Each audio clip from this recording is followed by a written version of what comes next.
እንድትገቡ እኔም እግዚአብሔርም አንፈልግም። እግዚአብሔር አንድ ነገር ከእናንተ ይፈልጋል።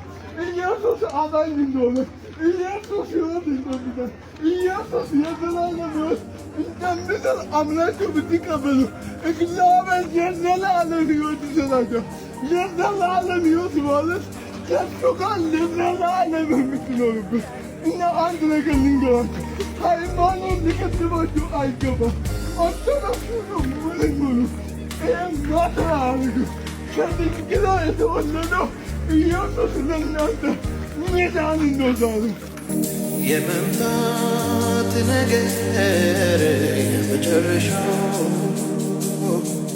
የነገርከን ትንቢት የሆነ ነው።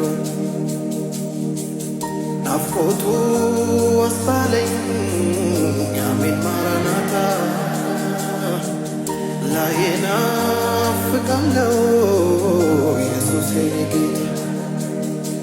ጌታ